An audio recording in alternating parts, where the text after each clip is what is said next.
the cloud. Okay, welcome You're back. recording to Sorry, my laptop? sorry, what? You're recording to my laptop? Is your laptop the Yep. cloud? Yes. Oh, geez.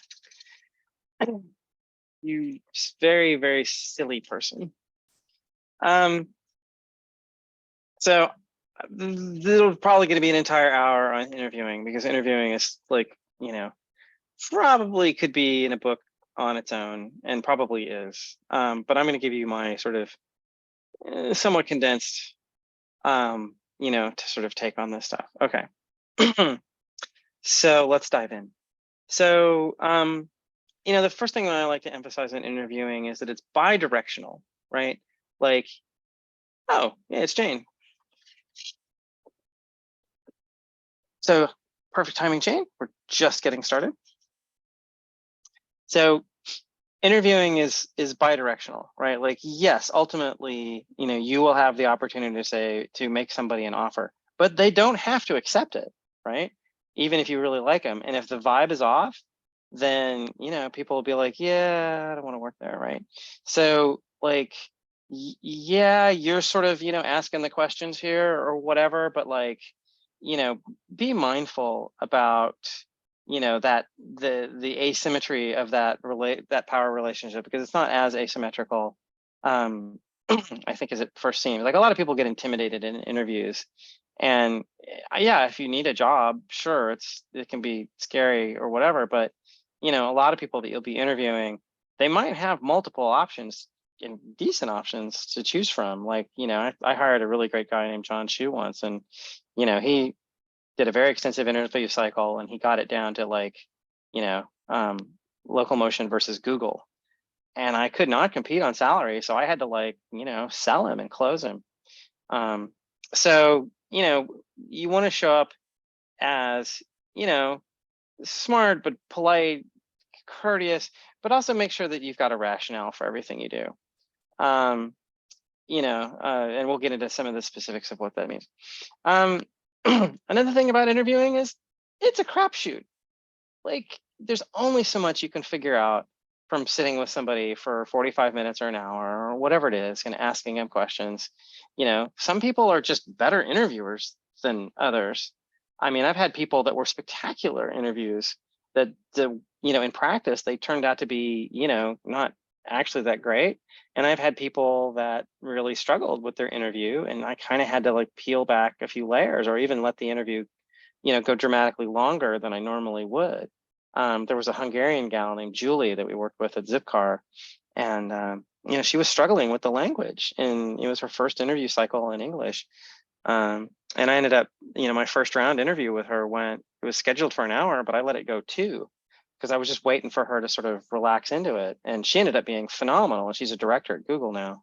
So like, there's so much noise in the system. And interviewing is also not especially representative of working conditions, because like, really what you're trying to do is like, figure out, can they do that job or whatever. Some people seize up under pressure, right? Where they'll be totally fine if you just give them a task or a set of tasks or a design or whatever, and like, okay, go implement this, right? They might be amazing. So I like sort of some of the non-traditional ways of assessing, people's ability, take home problems or whatever. But I mean, everything you do is going to be fraught with potential, failure modes. So you have to take all of that into account. And some of this is just like developing sort of that feel for it. And the best way to do that is just to, interview as much as you can. And I realize that's not always possible. Like, we haven't been doing a lot of hiring lately, so there's not that many opportunities, but we could still be practicing, like, if we really wanted to. And we are sitting here talking about it, and this is going to be a discussion, and we can all, offer up ideas, and I'm very interested in everybody's experiences here. So that's, A, B, and C. Pause for questions, comments. Okay. So there's there's a bunch of different things you can interview for, but one of the ways I like to sort of bucket it down is you can actually, interview for strengths or interview looking for weaknesses, right? Like, you kind of need a combination of both, in my opinion, because there's, there are things that are, if you can't do a certain thing, then you're not going to be able to do the job, right? Like if there's certain types of abstraction you can't hold in your head, or like, your coding is just not up to snuff, or whatever, then, you can either hunt around for some other strengths that you think will enable them to do the job, or you can say, yeah, well, there might be another place in our organization, that has that matches what your strengths are or not. And in terms of weaknesses, right?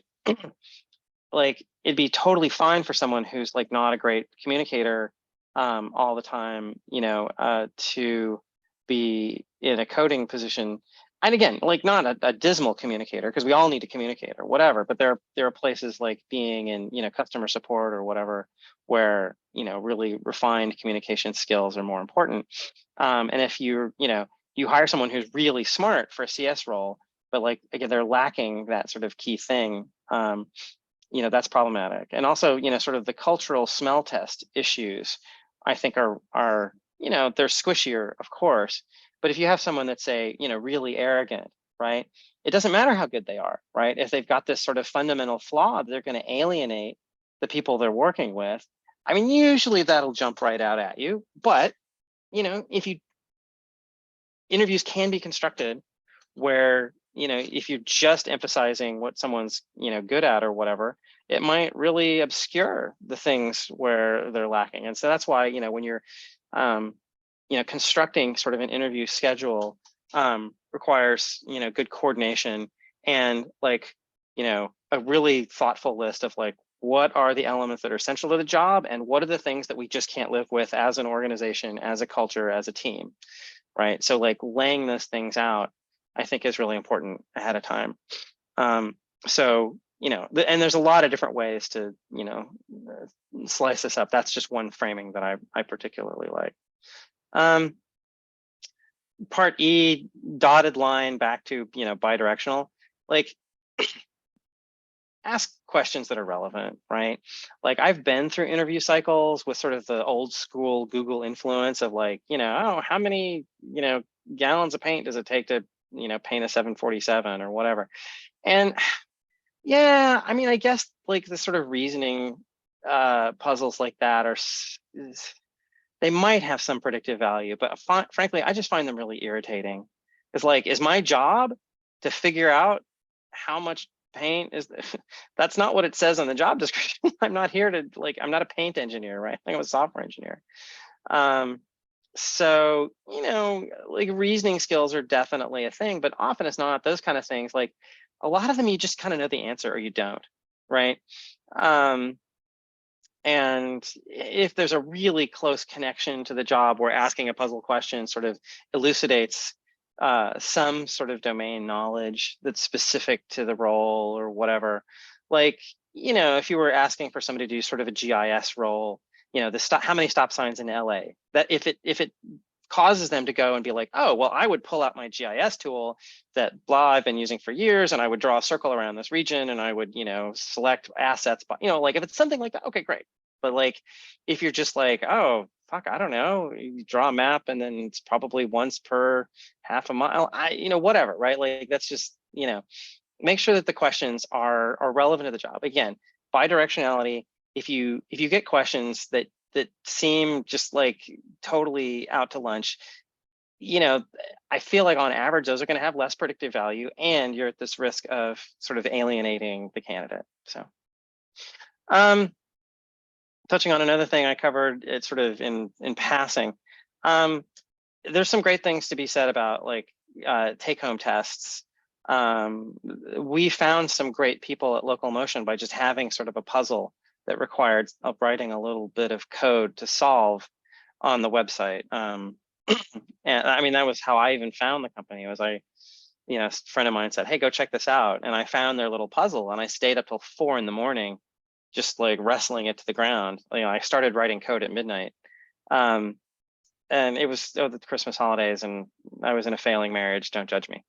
And there's other problems that, like, if your little problem gets too popular, you can just, Google the answer or whatever. And you could say, oh, well, I mean, Googling the answer is part of our job. I mean, okay, well, just be careful about what you're testing for and like what the likely outcomes are and how it can be gamed, right? Some people really hate him. Some people are like, why am I doing unpaid work for you? Right? Like you have to be able to answer that question, I think, as well. I mean, up to a certain point, like if you say, well, I mean, you're coming in here and interviewing, you're doing unpaid work, right? Like, why is this any different? And that's true if you give them like a take home that takes like an hour or maybe 2 hours. But if it's like design and implement a system that whatever, and they come back with 10 hours worth of work or 4 hours worth of work, whatever, then it's like, okay, that's dramatically, company A is, if company A is making me do 3 times as much effort to sort of get through the interview cycle, the company B isn't. I'd be like, okay, well, I feel like company B's maybe got their shit more together a little bit, and that they can, they've got their process down where they understand how to get to reasonable answers in the face of all the uncertainty that goes along with interviewing in like a reasonable period of time that's respectful for me, to the candidate, right? Again, I keep going back to point B, interviewing is bidirectional. All right, that's another 3 bullet points. Pausing for questions, comments, et cetera, et cetera. I have an anecdote. Yes, please. So one time I was applying for a company, I think it was between PacBio and Invitae, and they were doing something interesting with computer security, and it was a startup, and they gave me a take home. And the take home was something I was applying for, like an early startup job as a DevOps senior person, similar to this now. And the take home was to write a toy message queuing system. And I was like, well, this is totally outside of my comfort zone. And if there's but is that what they were going to pay you to do? No. No, it's totally not. Well, my take was on it? it actually was, if this is honestly germane to the job, then I'm not qualified and I should withdraw my application. Yeah. And I did that. And the recruiter freaking panicked because I'd been doing quite well and they liked me in the interviews. This was a post-interview take-home product. So I'm just wondering, like, nowhere in my CV did I say computer science degree or anything. So yeah. Yeah, I mean, and that's a real good example of like, if you're asking the wrong questions, you're going to potentially drive people away. And there's a bunch of different ways to do that, whether it's disrespectful or if it's just giving the wrong impression, right? If this is the job, no, I shouldn't be here, right? So like, don't give them questions that aren't, this is the job, or close enough to be able to sort of, squint and justify it. So. Yeah, and I told the recruiter, look, if this is going to be my job, then I'm not qualified. And if it's is not going to be my job, then I shouldn't have to do it. So which is it? Yeah. All right. Moving on. Point G. Repetition is important, right? Like, yeah, and you can interview as an interviewer, as an interviewer, interviewing team, a bunch. And it's like going to the gym, right? Like if you are exercising frequently, if you've built up all that musculature, like you could probably throw me into an interview tomorrow and I would be okay. But I wouldn't be as good as if I like practiced a little bit. And oftentimes, like I personally will pick, like if I've got like 3 candidates, I'll take, maybe the least qualified, or, at least my guess is the least qualified, or possibly even one who's not all that qualified. And, this might be somewhat unethical, but like I'll practice on them. Like I'll make sure that like the person that I want to impress the most, the person I think I'm most likely to want to try to close, I might put them later in the cycle so that I can sort of, work the kinks out of our process and sort of reestablish my own chops as an interviewer, because it is a very distinct set of skills. Like it's, got sort of the, really attentive listening, piece of it. You've got sort of like trying to maintain your, human facade of like, being, personable while you're also trying to like really, focus on what you're doing and so on and so forth. And, like you also might have questions from a year ago or 3 years ago or whatever, like go and revisit those questions. Like not all questions are timeless, right? Sometimes, stuff moves out from under you. I mean, especially just like a dumb example, right? Like if we were, interviewing someone for database stuff and, like they would have to, you know, the lacuna of 2-3 years ago was like super Postgres all in. And now we've got a lot more diversity, right? So we might have been like, okay, as long as they're good at Postgres, then we're done. But now, you know, we're doing more with S3 and Mongo and Kafka, and, you know, not that Kafka is a database, but like, you know, our system is more expansive and has more moving parts. And, you know, look at your questions to make sure that you're not, you know, interviewing for yesterday's job role when you're hiring, you know, tomorrow going forward.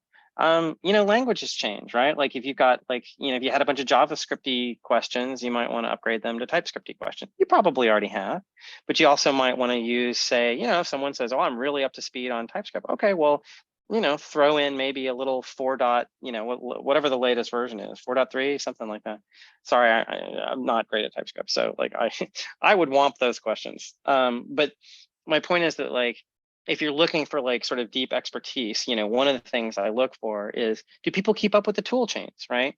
So if I asked you, you know, like a vanilla JavaScript, you know, pre-ECMA 6 standard, you know, like you might get some looks like, why are you asking me about like not the version of the language we're using? Or if you're preferring, if you're claiming to have this deep expertise, you know, you might want to get into, you know, maybe not the latest bleeding edge features of TypeScript or whatever, but if they're portraying themselves as a TypeScript expert, you know, okay, well, you know, tell me what's your favorite feature of the new release? What's the thing that you think, you know, it needs, you know, that what was the biggest boon in the last 3 releases? What was, you know, like make sure that like your questions and answers are like, you know, keeping up with the times. And, you know, some questions are entirely timeless. I mean, some of the questions I have are not based in any particular language or technology. And, you know, we could go into specifics, but I don't need to like, you know, rat hole on that all day. So you can also, you know, in order to, you know, if you don't have people to practice on, you can practice on each other, right? Like you can sit down and come up with interview questions and just sort of, you know, banter that around on a team. Like if we, you know, I mean, if a giant pile of money fell out of the sky and Lacuna was going to go on a hiring binge tomorrow, right? Then I would want to be like, okay, we need to get back into the swing of it, and we need to start sort of, you know, reestablishing that musculature in the team because it's probably atrophied a fair amount. You know, I love well-calibrated questions, and I love, you know, questions that I've heard the answer to enough times that like I can really quickly sort of, you know, tell you like, oh, people who answer this way or take this approach to solving it or whatever tend to be more successful, and like having all those shortcuts internalized is really great. And given that you can't always just keep asking the same questions from here till eternity, when you do have a new question, it's probably better to beta test it pretty well, or like not, you know, overweight it while you're sort of calibrating it. So any new question that you introduce into the system, like you should do your best as a team, not just an individual, but as a team to come up with like, okay, if we're going to ask this, like, what do we think collectively is a good answer and what's a bad answer? And like everybody should know that stuff, right? Because you never know, like, you know, who's going to make it. You might have to sub in for somebody at the last minute. And so, you know, okay, well, if I was Neil and I was asking this question, you know, what's our sort of consensus answer on what constitutes, you know, a passing grade or what have you. So,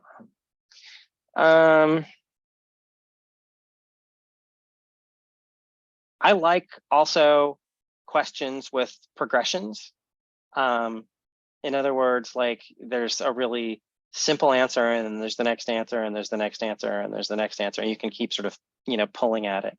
So, you know, one of Alex's and my favorite questions is the, okay, you know, you type stuff into your browser and you're about to hit the enter key. From the moment you decide to hit the enter key to hitting that enter key to the web page rendering itself, what happens, right? So that's like, you know, you can get like in layer beyond layer beyond layer of this, you know, you can get down into like, you know, SSL, you know, negotiation or whatever.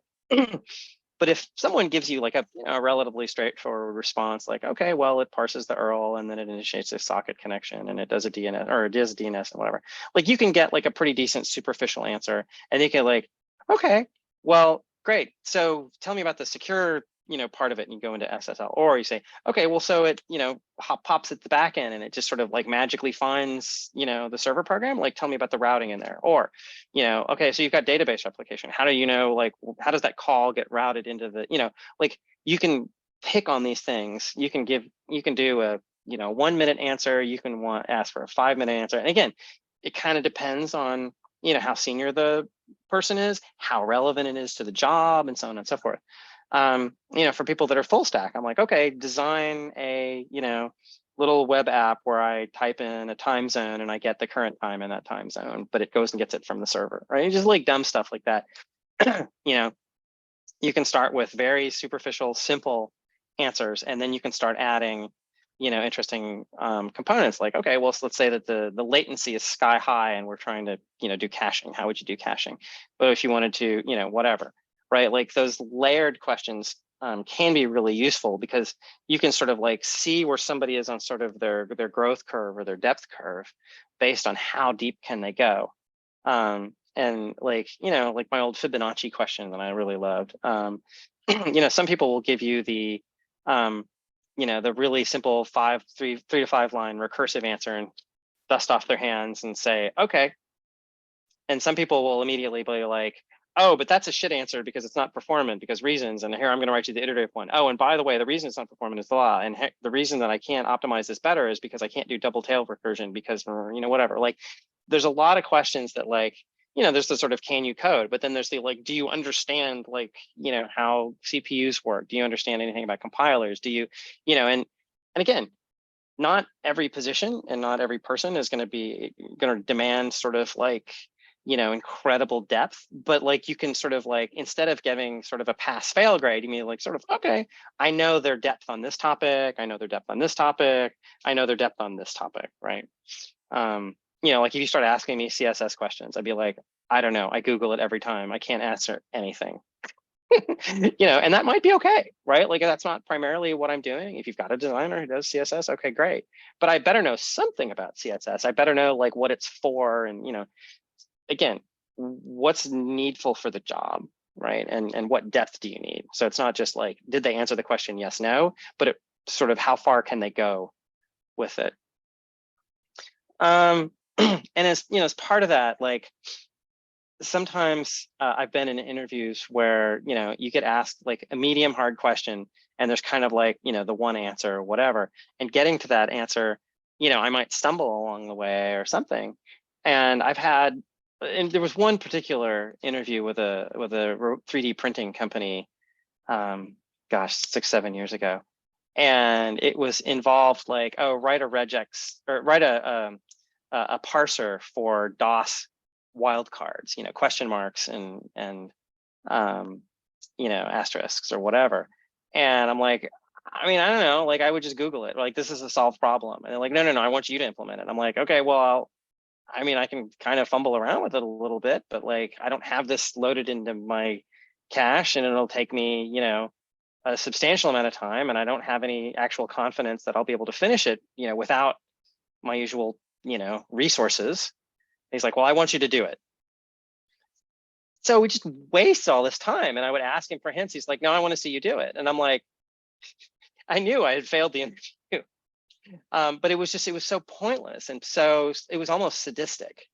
Because again, like the way I do my job, I have access to, others, I have tools, references, colleagues, whatever. And like any of those should be, as long as they lead you to, a plausible answer without just basically copying somebody else's work, or, that you're always just asking somebody, and that's just an example of like, if you're just going to pick this one problem and you're going to judge like all of my experience, my degrees, my, my communication skills and all that stuff on this one problem that either I kind of know it or I kind of don't, right? Like that's just such a waste of time. And maybe I'm like over carping on this one bad experience I had, but it really pissed me off. So I think it's a good idea to not let people twist in the wind. Like if someone really feels stuck, ask them, do you need a little hint, right? Because they might have 90% of it and they're blocked on that 10%. right? And like, if you don't give them that 10%, then you're not going to find out that they know 90% of it. And 90% might be plenty for what you're trying to accomplish there. So, taking another pause for questions and comments. And I need more water. Meh. Yeah, one thing I'd add to that too, which I think could be really interesting. I haven't tried doing this before, but like, you know, if somebody's stuck, like being like, okay, well, like how, like what would help you? Like, do you want to Google something? Basically like opening up the door and asking them what they would like to do, right? And then, you know, making a judgment call on if that's allowed or not. So like if they want to Google something, like, you know, I could be like, okay, sure. Well, would you mind screen sharing just so I can see how you do it? Cause you know, it's a big part of the job, right? So like, can I see how you Google stuff? Right. Yeah. And that could show you, like, you know, how well they're able to grok a Stack Overflow thing, you know, whatever. So, you know, you can definitely take the question and pivot it, I think. Yeah. If you had to solve this at work, what would you do? Yeah. Yeah.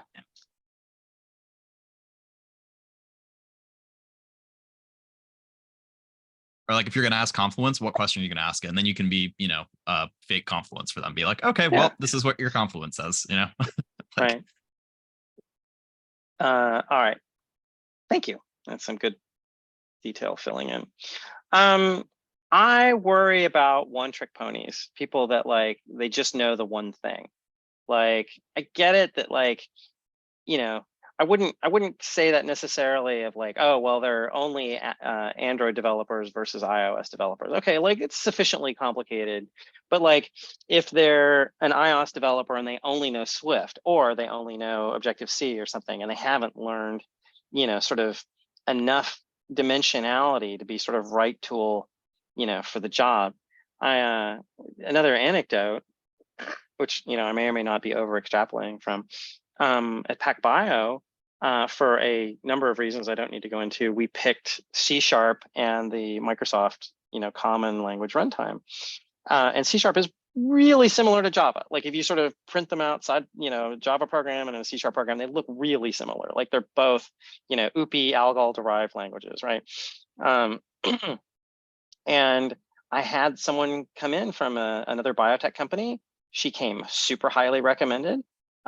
She was doing really well in the interview process, and I just sort of, you know, tossed out there at the end of the interview, like, and again, she was doing fine on like algorithm stuff and background stuff, and you know, control of, you know, mechanisms for biotech instruments or whatever. All that stuff was great, and I sort of said, oh well, and you know, just full disclosure, you know, we're using C# instead of Java, and her eyes just got huge, and she's like, what? And I'm like, oh, you know, they're really similar. It's just that like this gave us some advantages that, you know, wouldn't let us go a lot faster. And she's like, oh, you don't understand. I'm a Java programmer. And I was just like, I was ready to hire her up to that moment. And then I was like, absolutely fucking not. Because like if anybody that calls himself a blank programmer, like it just feels brittle to me. And that might be an unfair, you know, bias or whatever. Like if you're a machine learning person, right? And they say, okay, mostly I do everything in Python and that's just what I'm good at. Okay, oh, great. Like that doesn't bother me at all, because like where you want flexibility in that kind of role, right, is the number of different, you know, packages and problem solving approaches or whatever within, you know, that particular framework. But like if everybody uses the thing, that's one thing. But like, you know, if you like, oh, well, I only do Java and I don't do JavaScript. Okay, well, so that means you can do literally nothing in the browser. Okay, okay, I guess if it's just a backend role, maybe, but like that, like I'm expecting someone who's written backend code to have, you know, 3 or 4 or 5, and even if it's all in the JVM, right? Like, you know, tell me that you've at least fiddled around with Scala or Kotlin or something, right? Like, you know, that makes me nervous, and you know, y'all's mileage may vary, and I'm open to feedback on that. But like, if you really, you know, it's that old thing. If your only tool is a hammer, every problem looks like a nail, and you know, people will go move heaven and earth to solve the problem with the wrong tool, if they only know that one tool. So you know, and like front end people, you know, even if like you're primarily doing React, I expect you to at least be able to say, well, why React and not Angular? Why React and not Vue? Why, you know, like just give me some rudimentary compare and contrast. Like, how did you decide? Well, oh, well, there's more jobs there. Okay. Like, really you lack the curiosity to even go and dig into that stuff. Anyway, another thing I like to do is pairing for training. So there's the let's say that I'm working with, somebody really junior as an interviewer, right? So like the first time they're like, oh, I've never done an interview before. I'm like, oh, just, come in and hang out, right? We'll game plan it all out, but like mostly you're just going to sit there. And by the way, always ask the candidate if that's cool, and ask them as far in advance as you can. Don't spring it on them at the last minute. Don't just walk in two of you so that they feel outnumbered. That can be, kind of uncool and not comfortable. But assuming you can get that all cleared out, you can take, the senior person can just do their regular interview process, and the junior person just sort of like sit back and hang out. And then like once the junior person is like, feels like they're ready, then you can just switch roles, right? And the senior person can be sort of like, backing them up, helping them out of corners, asking clarifying questions, things like that. But even like two really senior people, like I love having somebody occasionally, not every single interview, but occasionally in the room with me, because the only way for me to get better is to get feedback. And I don't know everything, and I'm not God's gift to anything in particular. I've always got opportunities to improve, and I think that's true of virtually everybody. So I think that, some companies you'll have like really all over the place interviewing because they're not doing a lot of training. So I advocate for interview training of various sorts. And I mean, and like, again, like I can take this even further. Like if I was going to try to, train up a junior person, probably what I would do first is like, okay, well, so here's a bunch of interview questions and I'm going to be the candidate, right? And, the first time through, I'm going to be a good candidate, right? And I'm going to give you easy, good responses. You'll be like, oh yes, those are good responses. And I can also be, a challenging candidate. I can be a hostile candidate. I can, like I'm pretty good at the role play thing, right? And I haven't done that a ton here, but I have done it from time to time. It is in my toolkit. And, especially for people that are, uncomfortable with the interview process, you really want everybody on your team to be, a halfway competent interviewer for a lot of different reasons, including, just spreading the load around. But again, if you're trying to impress candidates, right, you want everybody to be like, reasonably decent at it. So I think that, again, I think the training is important. Here's another topic that can be an interesting challenge. So, if you're an individual contributor in a tech company, usually you're interviewing for people with, your-ish skill set, plus or minus. But, so you're looking for someone that's like you, and so that's relatively easy to test for, plus or minus. But there's limits to that. One is that like if you're trying to interview for someone that's like actually way better at whatever the thing is than you are, interviewing up is hard, right? Because if you were like at that skill level, right, like then if you can assess whether somebody's really good, then you kind of have to be pretty close to them. Like, if someone just gonna like wipe the floor with me, then like I don't know the difference between they're slightly wiping the floor with me or they're crushing me like a bug. Like it's a similar experience, right? But also interviewing outside your area of expertise is really important, especially in startup companies and smaller teams. But also, as the more senior you get, the more you're likely to get called into interviewing for like completely adjacent departments. Like you might be a back-end person asked to interview a front-end person. Okay, not a huge stretch, but a front-end person asked to interview a DevOps person. Okay, a little more of a stretch. A front-end person, being asked to interview someone who's on the data team that's doing analytics or whatever. That's a case of I'm not necessarily going to be the domain expert, but how do I sniff out, sort of the broad competence and the communication skills or whatever. So I have a few sort of what I call laddering up tricks. So one example is, get them to teach you, right? Like when I'm going to interview somebody, like I've had to interview like for, marketing and other roles here. And I'm not saying that you'll run into that all that often, but, again, if we're trying to be comprehensive here, explain it to me like I'm 5, right? Like what's the main things that like you do, day in and day out. And, usually if someone can articulate that clearly, that's a really good sign, because they're gonna have to be teaching. Everybody's always gonna have to be teaching a little bit of this, a little bit of that. Like, that's why you hire someone that's an expert. Like, they do their job, and presumably they're gonna build, some amount of team. Maybe you're only gonna have like the one lawyer or the one CFO or the whatever. But even then, like, you in your role got to be able to figure out, like, is that lawyer worth a damn? Is that accountant worth a damn? Et cetera, et cetera. So having them sort of, teach you, the sort of the 101, synopsis, and you don't have to spend all day doing it, but like, 5 minutes, 10 minutes of like, okay, what are the important things? An adjacent question, but not quite the same thing, is like, okay, when you're interviewing people that do your sort of job, what's sort of like your go-to question, right? And what's a good answer and what's a bad answer, right? Again, it's a little bit meta, but going back to the topic we were covering earlier, you should have, a set of questions for every role that you're likely to be exposed to, where you have some expertise, where you can get some depth.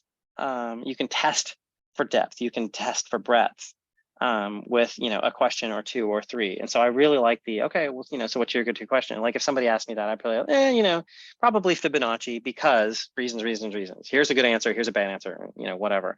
And I can just like crank that out. I can talk about it for 30 seconds, or I can talk about it for 10 minutes, because I can just walk through like, okay, well, this tells me this and that tells me that, and if they don't know this, then that means that they don't really understand how registers work, and if they don't know that, then they don't know how, whatever.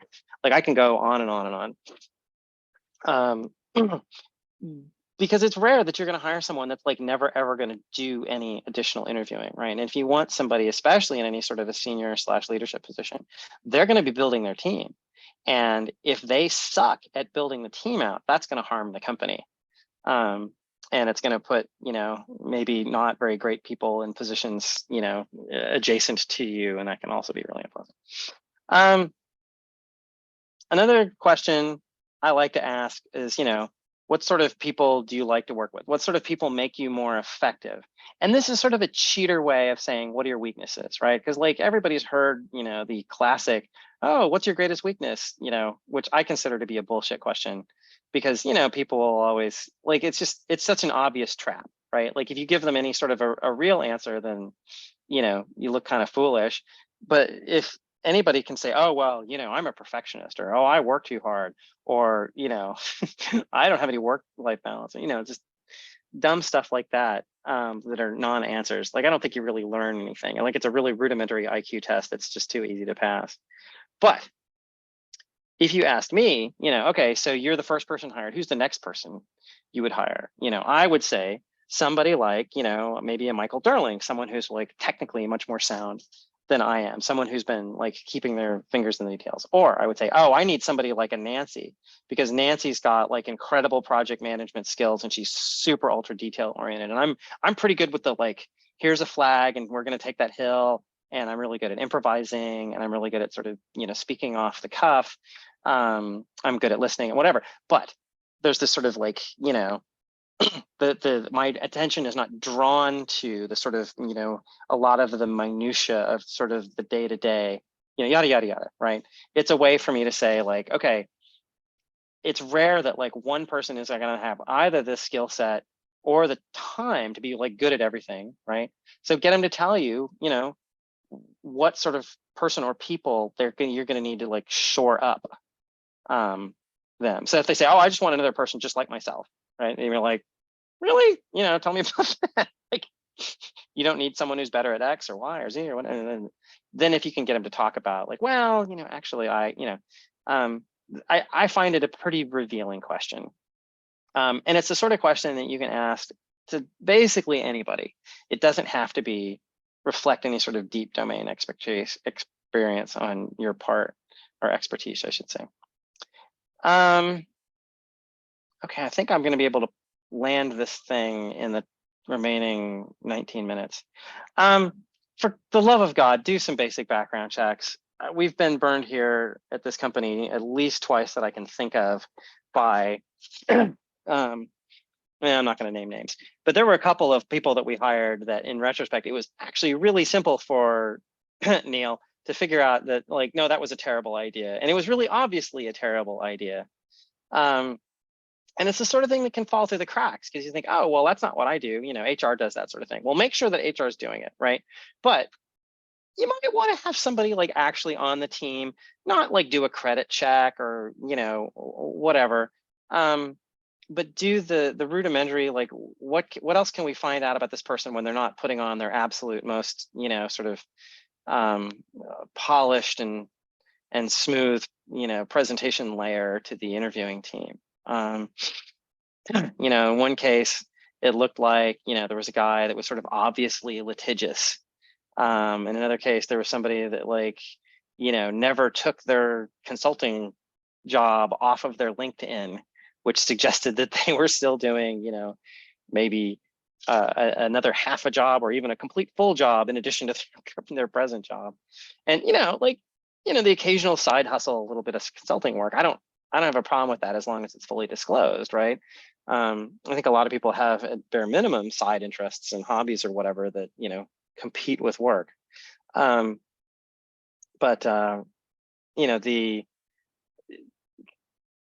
You can just save yourself so much pain by doing rudimentary, like, okay, does this person scan, when they're not on their best behavior as a crackpot, as abusive, as lazy, as, whatever, like look for that stuff. And again, you don't need to hire a private eye or whatever. And maybe they don't have any internet footprint, which I don't know, is that a red flag? I don't think so, but just use the signals that are available to you. And that's definitely, Google is definitely one of them, /LinkedIn/. Okay. Another pause for questions, comments, anecdotes.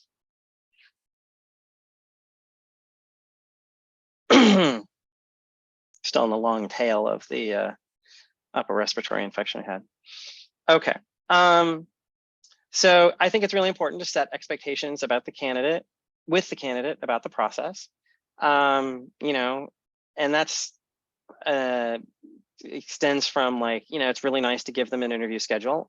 Now, you probably aren't like, a recruiter or, there's probably somebody in the company that's going to be responsible for certain aspects of that. But just make sure that the candidate is comfortable. If they have like, have they seen the job description? Was the job description on the website actually, did you double check to make sure that nothing changed about it, that somebody didn't actually fat finger it and put up the front end description when they meant to hire someone in the back end or whatever? Are you going to provide them with water? Do they know where the potty is? Do they, is there a possibility that if they, completely bomb one of the interviews that they will be walked out? Like that's a thing, that's an expectation worth setting. Right, because some people like, personally, like if I bomb an interview, I want to be walked out because I don't want to waste another freaking moment on that situation. But some people find that just absolutely crushing. Like the what? You're just kicking me to the curb now? I don't have any chance to recover from it. Like that's, I've seen people just like, because I tend to like if I know somebody's not going to make it, I'll just pull the plug again out of respect, and I'll always be really explicit about it. But I've also found that like if you don't tell the person that that's a possibility, they can be really wounded by it. And again, this both ways thing, if somebody comes in and they have an absolutely shitty time with you and they feel like they were treated disrespectfully or rudely or that you're incompetent or whatever, people talk, people go into Glassdoor, people do all sorts of stuff. So like even a candidate that like fails your interview process outright should better walk out of there thinking, wow, at least I was treated with dignity and respect at all times. And that, setting expectations is a big part of that. Yes, Neil. Yeah, I've got a bit of a question. So like to set those expectations, is a good way to do that maybe to say like, hey, so we're going to bring you in. There may be multiple questions. We may also, stop only after a couple, depending on how the answers go. And we may, have more follow-ups later on. It's like, not to say like we will walk you out potentially, but to say like, depending on how you answer, we may have more questions today, or they might be follow-ups or something like, so that they know that there's certainly more gentle ways to convey that idea. Yeah. Just so they know that it's not like necessarily because, to keep them from having that gut wrenching feeling, right? Just like, okay, well, maybe, only having one interview is actually a good thing, Right. to give them a little bit of hope, maybe. I don't know. Right. Is that reasonable, you think, or is it better to I just think it is reasonable. Again, you have to okay? clear these things with HR, right? Like, Mhm. none of, and these should be group decisions. They should be interview team decisions, right? Because, for example, you might say, well, it doesn't matter how bad they do because the team needs practice, you know, or because you're like, well, one person is not enough to fail it. Like you might agree on the team. Like most of the teams I've worked on, like anybody says no, it's over. But I've also worked at places where, a no, if it's a soft no, can be sort of balanced out by someone who's not just a strong yes, but like a champion, like said, no, I'm absolutely certain that I want to work with that person and I will sort of take responsibility for them, right? These are all agreements that can be made and they vary from place to place. I mean, make sure that everything is legal, that everything is considered ethical with HR, and that nothing is going to it seems likely to enrage or embarrass, humiliate, or otherwise, give people a really bad experience. Like it's one thing to bomb an interview, it's another to be, feel mocked or ridiculed or treated unfairly or anything like that, right? Like I think people can separate out pretty straightforwardly, like what parts of the process do they have to own versus, what are they expecting from the interview team. So, and again, like I don't have, a novel's worth of material on this one topic, but I did want to kind of like, talk about what does it mean to be respectful, right? Is it more respectful to let someone run through 4 hours, even if they bomb the first hour? Or is it more respectful to be like, you looked really good and we're just going to have to own our mistakes. I think, we made a mistake, bringing you in for this role. We're sorry. We need to go update the job description because we were expecting you to be able to say XYZ. It should have been like really obvious that we needed you to be able to, speak competently about, React, controllers or whatever, just whatever it is, right? Like if they bomb, it's not necessarily that they're a bad person, a bad candidate, that they're dumb or anything like that. It could just simply be, to Alex's point, right? The inverse of like oh yeah, gosh, actually we do need you to be able to write code. Shit, we didn't put that in the JD, did we? Oh, that's our bad. That's not a reflection on you, my good lady or man, right? Like, or, NB or whatever. Like you can also be just really, you can own your own mistakes, right?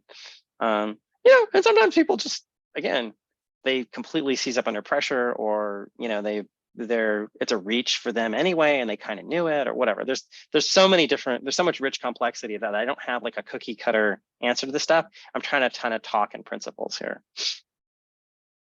I guess I already talked about the sort of the role playing as candidates, so I don't need to cover that again. It's going to sound obvious. Make sure you have a really good up-to-date job description and a game plan for who's going to test for what, right?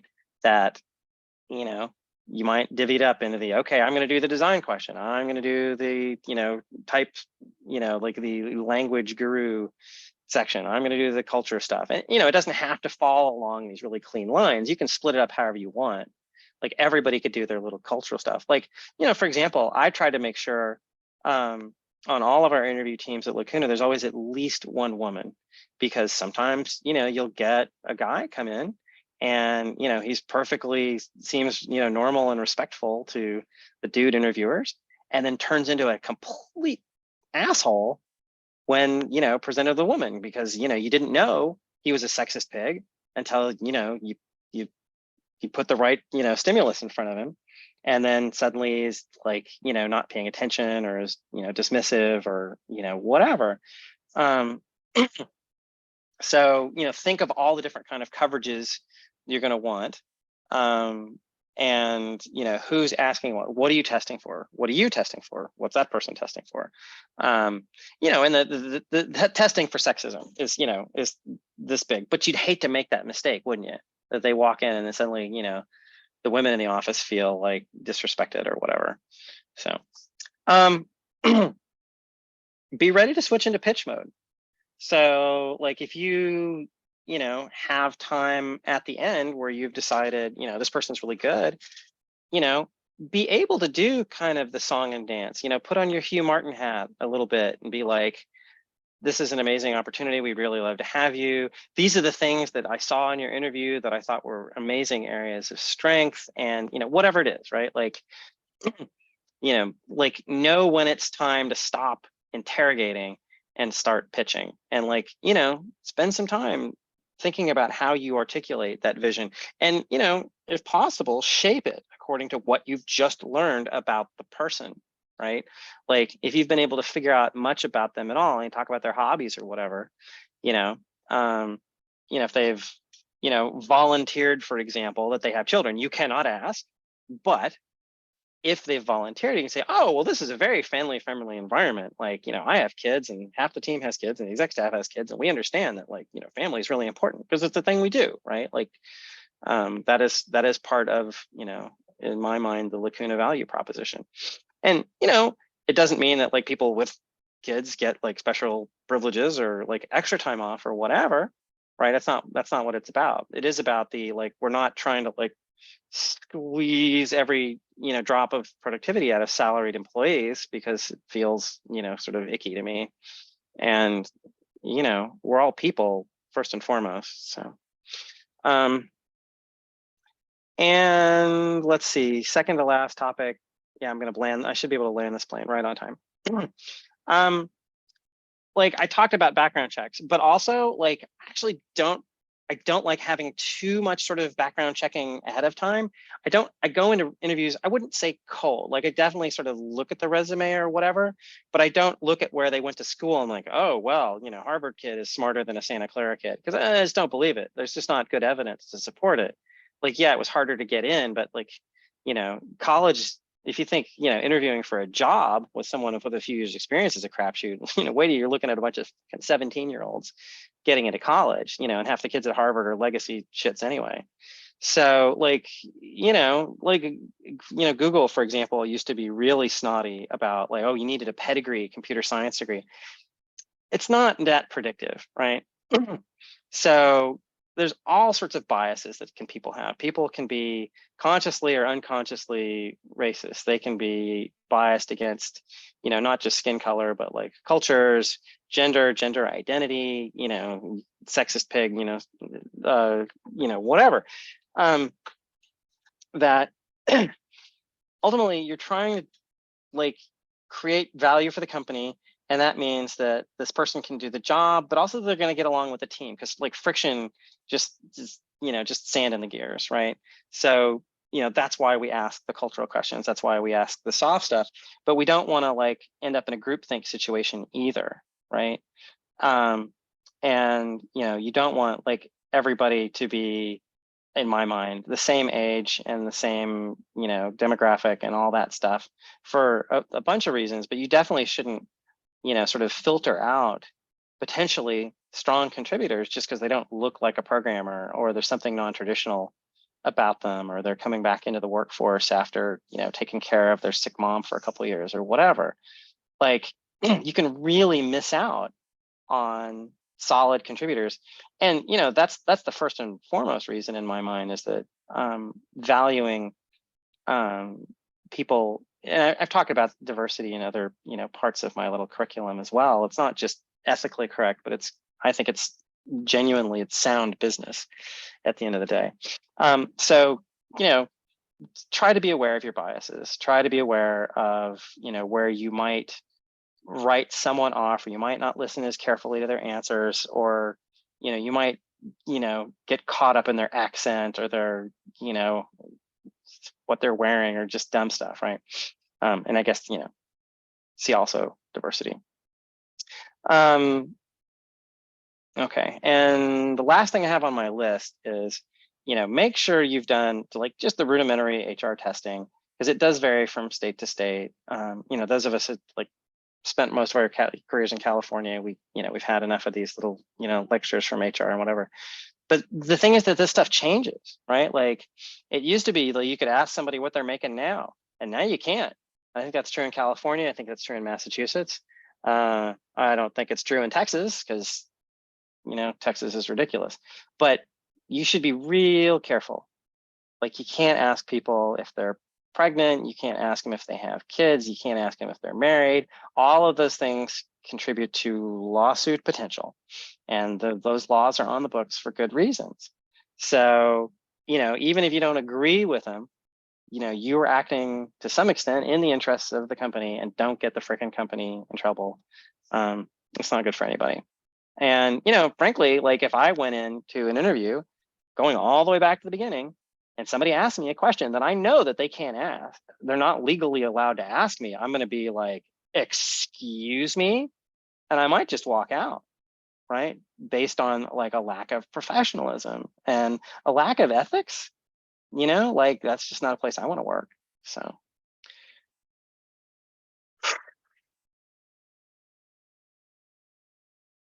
That is that topic. And maybe I need to break it up into multiple chapters. I don't know, but questions, comments. Of course, everybody's got access to the document. I'm very interested in, you know, feedback, comments, even discussion of the structure, like, oh, this should come at the top and this should go later. I mean, I realize that's editing, that's on me, but anything that sort of contributes to the quality of this document is really appreciated. So. Okay, well, then we shall call this one a wrap, and I will turn off the recording. Stop recording. Boop.